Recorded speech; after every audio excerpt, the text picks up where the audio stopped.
Hey guys, so kind of a yeah, it's an update video. All right, whatever. So, it's Gundam news. Let's see, real grade Freedom. Whoop-de-doo. Still waiting for a real grade Mark II, Titans to be exact. Got a whole lot of Robot Damacy stuff coming out from Seed. We got the Assault Shroud, which looks really good, and then the Buster. Is it the Buster? Yeah, the Buster. I never really wanted the high grade kits because of how they looked and because of their lack of articulation. Cause see, I'm the kind of guy that likes near action figure articulation when it comes to my model kits. That's why I like the high grade 00 line so much. Is because of that. And that's why I have very few model kits too. So it's like I'm very picky about my articulation, level of articulation and stuff like that. And if I don't like it, then it's just not. I don't think it's worth checking out, even though I like the mobile suit. And some of you are probably gonna say, "Oh, why don't you just get master grades?" Well, sometimes getting one master grade that poses like an action figure might not be as good as getting 2 or 3 high grades that pose just as as good as an action figure. So it's kind of like a dilemma kind of choice thing here and there. But anyway, so you got those Robot Damashis. I might actually decide to, if they follow through with the first, the GAT Gundams from that, that being the Strike, the Blitz. Oh my god, if they came out with a Robot Damacy Blitz, I'm getting that. So you got the Assault Shroud, the Buster, the Blitz. What was the other one? The Aegis Gundam and the Strike. If they had those in Robot Damacy, then there you go. I already told myself that I really need to get a Robot Damacy Strike Freedom, because I liked the high grade, I enjoyed it, but it was still lacking for me. So I might just go ahead and get the Robot Damacy. In terms of the Master Grade Strike Freedom, I think I'm probably solid on getting just the normal one and then making do with that.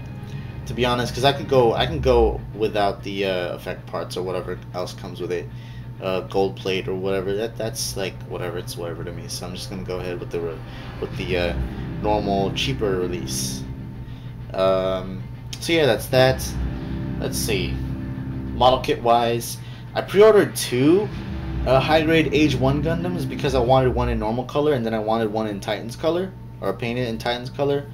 But as we get closer towards the release date, I might consider just canceling one of them and just have one. Just it depends. It depends.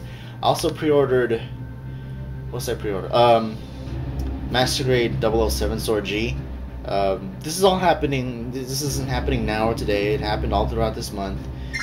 And so yeah, there's that. Also pre-ordered Delta Plus, which you guys already know, which is coming out sometime in August.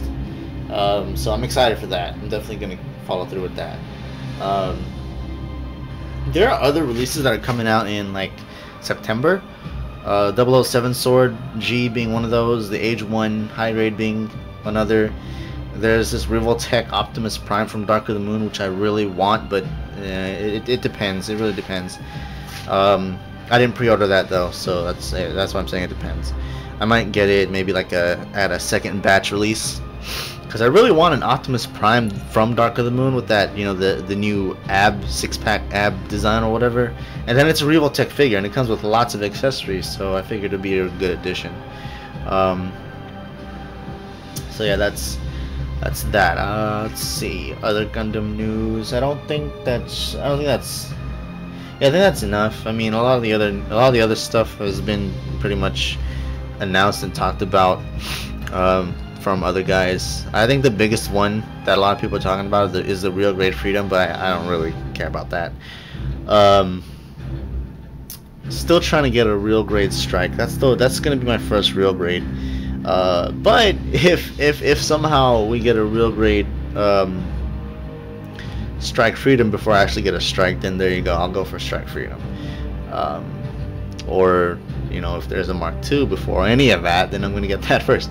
Anyway, so we're looking at Super Deformed Wing Gundam EW for the past almost 5 minutes, because I was actually in the middle of building this thing and I just realized just how great the sculpt is on the Super Deformed.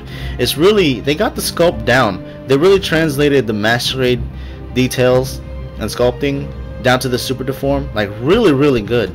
Like the legs here, you got the gap on the knee area right there, which is present and obvious on the Master Grade version. Just yeah, and you even got footy. Well, let me see. Actually, it's gonna be a pain to move you.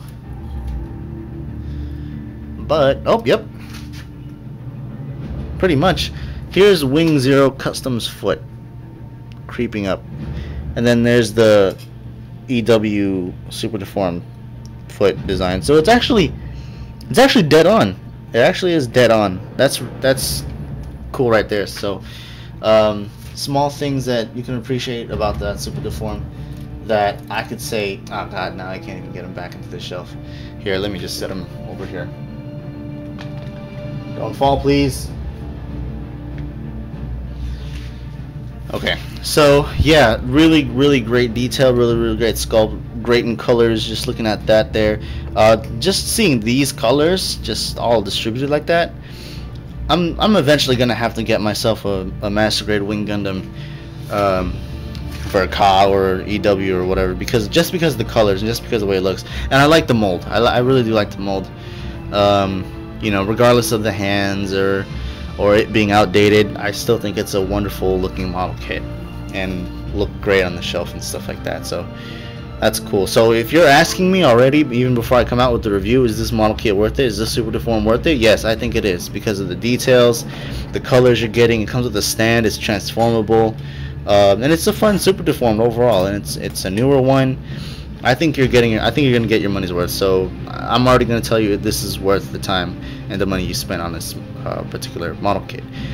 For the GM Type C, you got one arm done. The other parts are over there to the side, so I'm gonna go ahead and do the arm part of the review. I might cram an arm and one of the legs in one video, depending on how much time I have. So yeah, that's that. I haven't really been able to do lots of Gundam related things because whenever I do find time after work, I'm always doing something else, hanging out with people, or I just get lazy and get on Modern Warfare 2 because I finally hit Prestige. And yeah, I'm trying to make up for all the lost abilities and perks and stuff like that I had to sacrifice just to get to Prestige. So I've been on Modern Warfare 2 a lot. Let me see. Oh yeah, so Cam sent me these little guys, these chains. He used that for his Double Zeta custom, the Feared one, which was an amazing custom, by the way. So it was nice of him. I told him that I was looking for chains, and it was going to be for my Scorpion custom, and I was having very much luck. I mean, there were chains that I found all over, like Michaels and stuff like that, but they're like metal chains, and I don't think the metal chains would have worked out for the kind of project I was doing. Maybe for later, for like a master grade project or a high grade project. And I do still want to get those chains sometime, but these were what I really needed, and he was nice enough to send me some. So thanks, dude. I really appreciate that. I'm just that much closer to completing the custom. Other things I got were some spray cans. Black from Krylon, and also their matte finish. I'm thinking at this point, because I've been testing out the cans, I like the way the matte finish comes out, but the gloss black, I don't know, it's a little too strong. I might go ahead and grab like a Krylon primer gray and Krylon primer black for that. And the reason why I'm practicing with matte and black is because I want to use a black base coating for the Scorpion custom, and also for if you guys know your cars, this you know that the Nissan 350Z and the 370Z look sexy in matte black. I'm gonna show you guys a particular picture, and there'll be a link on the bottom. It's a particular picture of a Nissan 370Z in matte black, and you will see why I'm really trying to get this matte black thing down. And if I can get it down, I want to be able to translate it very well into these guys for other future projects, like other master grade kits. For the GM Type C, I want to give him some matte black too, and just other model kits. I really want to get the matte black effect down like really well. So I'm practicing on that instead of working on model kits. I'm practicing how to spray can, since I don't really have the means to use an airbrush where I live. I can use it, but it's going to be a little risky, and I don't want to risk it. So I'll have to wait until I'm richer in a nicer place, and then like in my own place or whatever, and then I have a spray little spray booth thing going on. So for the time being, I'm stuck with spray cans and hand painting. Where am I? What else am I doing? So Scorpion Custom, Super Deformed, other model kits. Nope, that's pretty much it. On to other things I've been up to. So I watched Green Lantern. You already know, I already know I watched that, and I enjoyed it.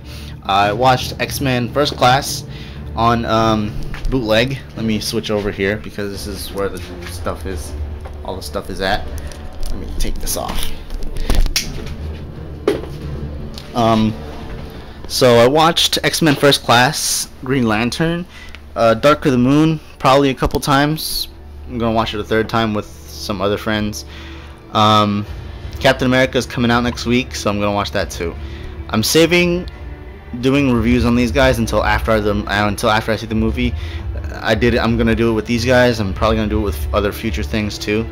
Out of the 3 movies, I'm gonna say X-Men First Class was probably the best. I still enjoy Dark of the Moon, which is why I'm seeing it a third time. And a lot of you are gonna disagree with me when I say this, but I think it was the best of the 3 in terms of if you're like me and all you care about is just watching robots fight, metal clanking, transforming noises, gunshots, and things like that, then I definitely think it was the best of the 3. If I could care less about plot, I could care less about everything else, and all the other things that people are hating on about, like continuity and all that stuff, I could care less. The movie, it is what it is. It's an advertisement for toys. It did a lot of product placement, and yeah, I gotta say that's all it is. It is what it is. It's a Transformers movie. It's a Michael Bay movie. Once again, for these guys, I like them. I really do. They aren't without its problems, especially this one. But I really do like them. I'm still trying to get Captain Britain. I need to get the heavy artillery version of Captain America. And I've been debating about whether or not I want to get the 2-pack with the Captain America and the Winter Soldier repaint. Because I want to get a Winter Soldier figure too, but it's kind of like knocking 2 birds with 1 stone, and you're saving a couple of bucks by getting the 2-pack instead of buying both separately. But the thing is, with Captain America, he's kind of repainted. His little scale thingies are highlighted. They got a little light wash. And the thing is, his shield isn't metallic looking, whereas the singular version, the heavy artillery version, it's more flat colors, nothing exciting. Looks like this guy, pretty much. His scales aren't highlighted. It's just straight up plain looking Captain America, but his shield is metallic, so it's kind of like it's a dilemma there. And then with Winter Soldier, do I really want that clip-on backpack thing? He does come with a neat sniper rifle, but with the 2-pack, he comes with with one of these things, I think, but in black. And then Winter Soldier himself is in a matte black finish instead of that kind of dark blue or whatever finish that he's got. So it's kind of a dilemma. I might end up getting both. I don't know. If I really like the movie after seeing it that much, I might end up getting the 2-pack. But yeah, there you go. I'm only trying to collect comic series figures from the Captain America series. There are only a few movie series figures that I want to get. Like, I have to get the movie version of Captain America, the Super Combat one. Got to get a Red Skull, and thinking about getting, as for the deluxe one, thinking about getting the Dark Threat guys, the big guys with the cannons. Maybe if I really do like the movie that much. As for reviews for Dark of the Moon, I'm gonna go ahead and start those. That guy is coming first, the Super Deformed Wing Gundam. So that one's coming first because I'm probably gonna finish that thing in like an hour or two after this video is done. But yeah, so you guys are gonna see all these reviewed. Probably gonna do 1 review a day, or review as many as I can, and then upload a new one each day. You guys are gonna see Nitro Bumblebee. Yes, I'm pretty sure you guys are tired of Bumblebee, but I know I am. I'm tired of all the Bumblebee releases, but I don't have all of them, so I can't say I'm really tired of them. And after seeing the movie, I'm actually grown a little bit more attached to Bumblebee, and then with my other social network that I'm on, a lot of my followers there like Bumblebee too, so it's kind of like rubbing off on me. And I'm actually on the verge of getting the leader class Bumblebee towards the end of the month, maybe. Maybe. Maybe. Also, you see this here. This is Sideswipe's MechTech weapon. I also have the deluxe Sideswipe back there. I'll go back there and show you guys in a second. Actually, I like the way this MechTech weapon looks, and I don't like it the way it looks. Like, it's too plain. Like, at least color the blade. At least. But they don't. So, once clearance starts coming out or whatever, then I'm gonna get myself a second Sideswipe, custom paint that Sideswipe, and especially custom paint this. I'm gonna dry brush it, make it look more metallic, do something about the blade, give it like an orange glow or something, like an orange metallic. So that's cool too. For this guy, for Nitro Bumblebee, I've already colored the lip. I couldn't help it, and then I've already panel lined these the front fenders here, because I don't know, I just couldn't help it. It needed some panel lining and stuff like that, a little bit more black with the yellow. These solar panels here, or what we thought were solar panels, I guess it's just for the design to make them look more, you know, mech techy. But I'm gonna paint those black because in the actual model of the car, these are black, but they're carbon fiber, and they look more like carbon fiber than anything else. So I'm gonna go ahead and paint those. Not until after the review, or maybe, because there's a whole lot of things here, and this is one of the later figures that I got. So, like I said, I'm gonna review them in order. So the first review you're gonna see is Ironhide, and I think it's actually very fitting that I review Ironhide first. If you've seen the movie, you know why. So yeah, there you have it. This is my headboard, my shelf headboard. I might actually move these boxes out of the way and put some books there, because, you know, every room looks more epic with books in it. So, yeah, that should be all. Thanks for watching, guys. I'll see you in the reviews or something. Whatever. Peace out.